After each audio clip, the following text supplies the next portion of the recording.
Hello everyone, this is Remlays from 40k Theories, and welcome to the October 2020 edition of the Patreon Q&A sessions.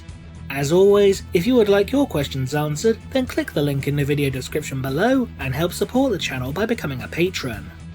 Now, let's jump into the questions, but before we do, I'd like to apologise for the state of my voice because I think I have a cold coming on, so I apologise in advance. Thomas Badkin asks, why are there no samurai in 40k? Because the last samurai was in 30k, to be honest. Now by samurai I assume you mean actual samurai, in which case the last samurai was an agent of Malkador called Yasu Nagasena, who was described as being the last descendant of an ancient order of Terran warriors who wore samurai armour and wielded a katana, so he was very much literally the last samurai.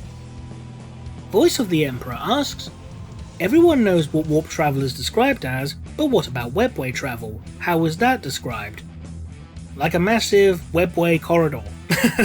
Or more specifically, it's like a massive corridor constructed of wraith bone. Sometimes there's mist in it, sometimes there's not, it depends on your source.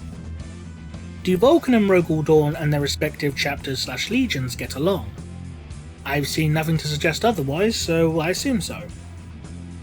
Pentadeus asks, if Abaddon were to show up during a conflict between Imperial forces and a Demon Primarch's forces, would he choose to fight alongside the Demon Primarch, or would it be a three-way fight?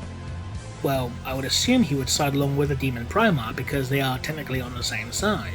And not only that, but the Demon Primarchs have fought for Abaddon before in the past, so I assume he would fight alongside them. What game were you playing in the last Q&A episode? Necromunda Underhive Wars. Josh Bunton asks, have you read any of the Gaunt's Ghost novels? And if so, how do you feel about the early books being reprinted? I have read a couple, yeah, and they are really good. My favourite one so far has to be Blood Pact. As for the early books being reprinted, I've got no problem with that, it gives people a chance to get hold of the older stories if they missed them. John Bolofsky asks, oh bloody hell, he asked quite a lot. Right, okay, let's see what we got. How many Loyalists were there from each traitor legion?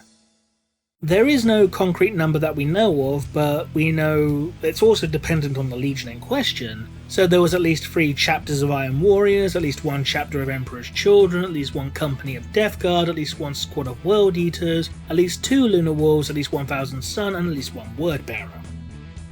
What chapters are suspected of being descended from the traitor legions? A lot, too many to mention here. Could the Red Hunters be the Loyalist Death Guard who went with Garrow to Terra? That depends purely on whether or not they survived the Siege of Terra, so we should find out once the last Siege novel is out. What would happen if Guilliman met the perfect clone of Fulgrim?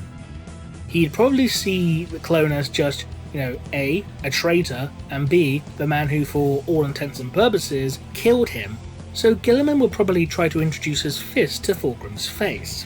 After that he may calm down and go, oh shit, you're not that Fulgrim, whoopsie doodle. But initially he would probably want to beat the shit out of it. What do you think of the idea that the Blood Ravens were founded using a perfected Thousand Suns gene seed that resulted from the creation of Janus? I find it extremely unlikely, to be honest.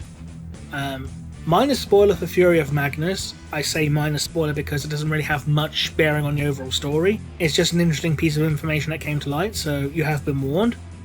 But the Emperor has flat out stated that it is impossible to cure the flesh change, and that not only can he not cure it, the Selenar gene cults cannot cure it either. So this would suggest that whatever happened with Reviel Avadar's transformation into Janus was a one-time thing. It happened once, but the circumstances to replicate that, or to, replicate the gene seed that is now quote-unquote purified, is quite frankly impossible. Not to mention the fact if they had Thousand Suns gene seed, they would have still succumbed to the effects of the rubric, later down the line. Because this is shown in Ashes of Prospero, when a bunch of time-displaced Thousand Suns from the Horus Heresy emerged into the present day, they immediately fell victim to the rubric, they immediately turned to dust. And we know the rubric is still in the gene seed of the Thousand Suns, even if they haven't turned to dust. Because this is shown in the first Ahriman novel, where Ahriman hyper-accelerates the effects of the rubric upon Aemon, turning him into dust, even though he was a powerful sorcerer who had survived the effects of the rubric initially. So I just find it extremely unlikely overall. Brent Feast asks, The stated reason for the Death Watch leaving one arm and pauldron unpainted was because painting their armour entirely black would offend the armour's machine spirits.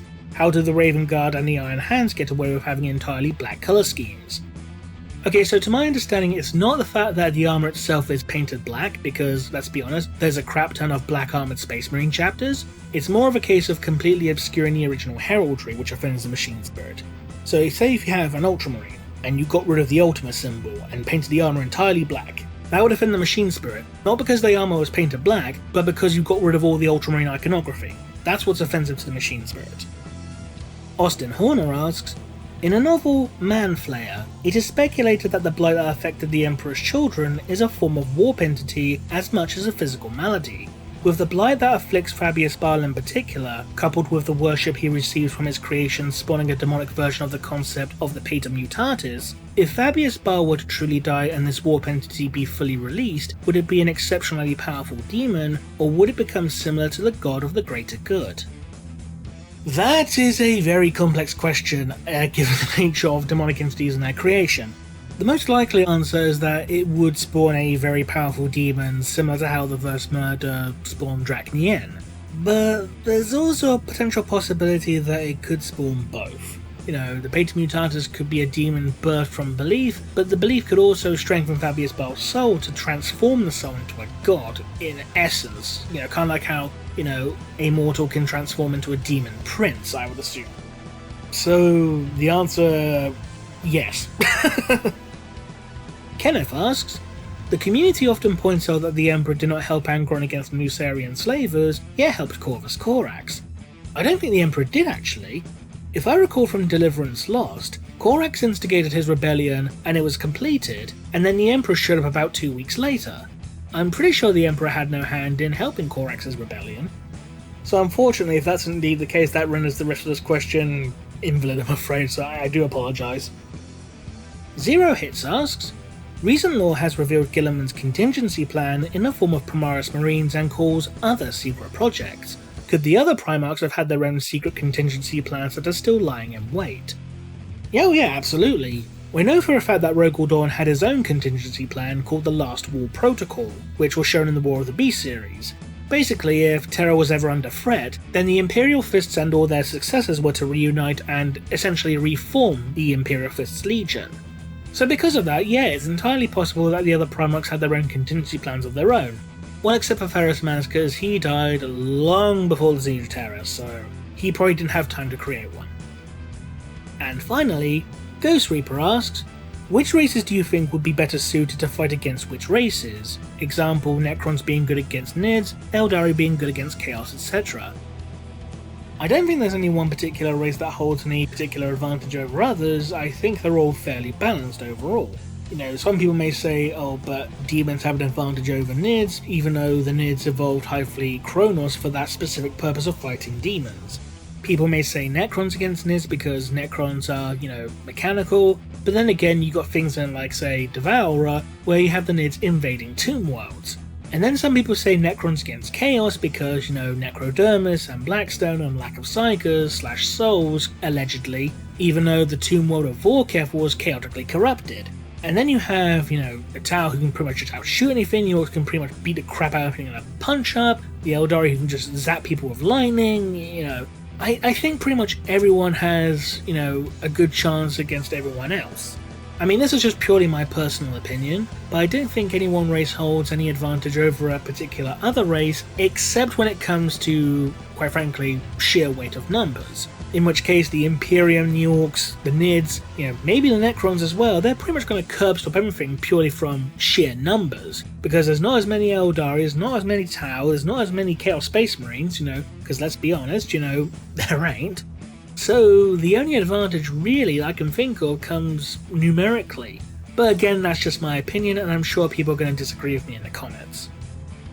So that concludes this edition of the Patreon Q&A sessions. As always, if you would like your questions answered, then click the link in the video description below and help support the channel by becoming a patron. Until next time, this has been Remlace from 40k Theories, and we'll see you again soon. Bye bye!